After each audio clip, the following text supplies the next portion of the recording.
The Senate's overall tax overhaul is slightly different than that of the House version. Sunsets certain individual taxes occur after a few years, and there are other changes too that might make this a difficult process. Joining me now to discuss, Beverly Hallberg, District Media Group President and The Hill contributor, Sarah Westwood, Washington Examiner, White House correspondent, Ashley Pratt, U.S. News and World Report contributor, and Mark Meckler, Tea Party Patriots co-founder and Citizens for Self-Governance president. Thank you all for joining. Let me go to you first, Sarah. You can sense a certain sigh of relief, if you will, from GOP, from Republicans on Capitol Hill, but there's also that anxiety that the Senate could still flub this. Absolutely. It's the same kind of problem that Republicans faced when health care was working its way through Congress, that health care passed with relative ease through the House, but then faced too many objections, too many hurdles when it got to the Senate, and the entire effort failed. The White House was faced with these questions during the briefing today, that what happens if the entire tax reform push just falls apart in the Senate, because there are already as many as 6 Republicans who are expressing doubts or trepidation about voting for the bill as it currently is. There's differences between the two pieces of legislation in the House and the Senate, and it's entirely possible that once again a signature piece of President Trump's agenda will fail when it gets to the upper chamber. Now, the good news, I suppose, Beverly, is that if they include the exclusion of the individual mandate and they buy themselves over $300 billion, that gives them some wiggle room. But there are certainly different forms of pushback in the Senate. There's some folks who think that small businesses aren't getting a big enough break. There are others who are worried about the deficit. And then there are others who just seem not to be on board with the Trump agenda, to be quite frank.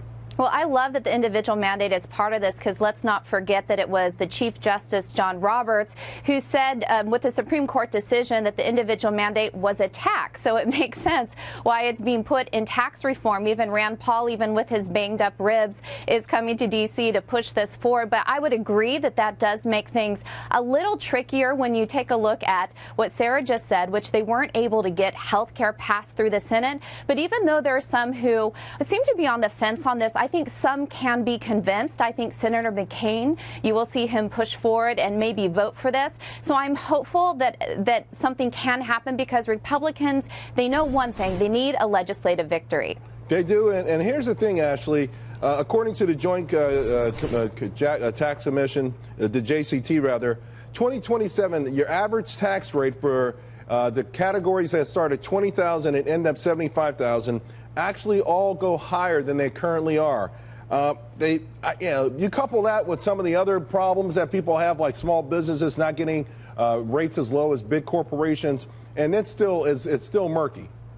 Right. And I do think you bring up a great point here, Charles, which is that there are some savings here that can be found. I do think that moving forward, you do have some senators that are on the fence, and there's no doubt about that. You've seen the questions around health care. When it comes down to it, the main question seems to be from Senator Murkowski, which is, if we don't have a health care structure in place here, if the premiums are going to be higher, what is the benefit if we're lowering taxes, because it's kind of a wash in the end. So that brings up your second point, which is, this is where things are still a little murky. So because health care didn't go through, and now we're trying to do tax reform, there's a lot of murkiness when it comes down to it. So I think we will see some senators fall in line and get on board, because, essentially, this isn't the Trump agenda here. This is a Republican agenda that we're looking to accomplish. So when Republicans are really trying to push something forward and go back to their home states over the break that's coming up, they're going to need something to show for themselves. So I do think there needs to be some give and take here on tax Although, reform. Mark, a few of these potential no's, this is their last rodeo, right? So they're not worried about being reelected, and some of them, even if they were, maybe they would still push back on their own personal principles. As a Tea Party person, how do you see the bill as it's starting to come together with respect to the middle class and Main Street America? Does it deliver? Well, it's hard to say. That the most important words I heard previous to mine were unclear, murky, and then Republican. The first thing I want to know is what's Republican about this. Since when is not cutting spending Republican, right? This spends more than we've ever spent before. We've got tax decreases followed by tax increases, like I voted before it before I voted against it.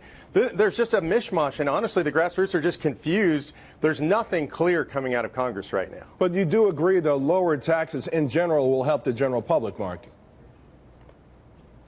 Yeah, we'd love to see lower taxes. What people are really horrified by is the idea that they're lower and then they become higher. I mean, this is a recipe for future disaster, a future war. What we want to see is just, look, real tax reform. Let's get it done and make it permanent. This idea that it's somehow going to retroactively go higher in the future, that's just craziness, and the grassroots don't understand it. Sarah, in the past, though, there have been temporary tax cuts that ultimately became permanent. And in fact, President Obama allowing some of the Bush tax cuts to become permanent. So I think they're going to sell this to Main Street to say this is the only way we could get it through at this particular moment.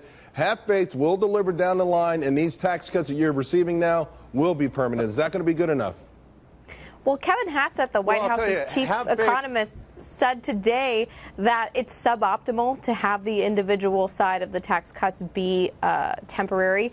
But at the end of the day, if these tax cuts are going to produce the kind of growth that the White House says, then it would be just the natural next step that Congress would make them permanent, because they would, see the kind of wage growth, the kind of employment expansion that the White House is promising with these tax cuts, and it would be the natural next step. So the White House has to be banking that their assessments of what these tax cuts will do are accurate, and then it would be just the simple, it would be logical that the tax cuts would pass, but Republicans won't always have the majority, and that's the fear, right? Is that if they're temporary, Democrats can undo them down the line. Sure, and here's the thing, Ashley, and I like that word, suboptimal. I got a feeling it will come up again in the 2018 elections. I'm not sure which side will use it, but suboptimal, is that going to be enough? Again, I think, listen, I'm like everyone else. I think I'm not sure why or how the Republicans have gotten into this particular predicament.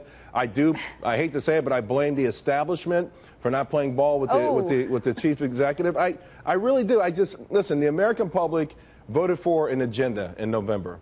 And it's shocking to me that it's this difficult to get it through, Ashley. Well, now what you just mentioned, Charles, is the American public voted for this. And what we just heard from Mark was that the grassroots are pretty confused and unhappy with what's coming out of this. So now is Trump part of the establishment? Because it seems as though the very establishment we're talking about are the ones that are holding this back. So it seems as though here we have Trump coming out of the White House saying that the Democrats aren't playing ball when it comes to tax reform. And now we've got Republicans who aren't playing ball when it comes to tax reform. So who really is at fault here? Is it the president for not being able to corral his own party and come up with something that the grassroots would be happy with and not confused by? I don't really know, because it seems as though there is a lot of confusion around a lot of this. Right. Why is it when Republicans have control of the White House and Congress that nothing can get done legislatively? Right. That seems to be the biggest issue. To be clear, the establishment is on both sides of the aisle, and when you have a razor-thin majority, all it takes is a couple of people, 2 or 3, to give you the thumbs down. Guys, thank you all very much.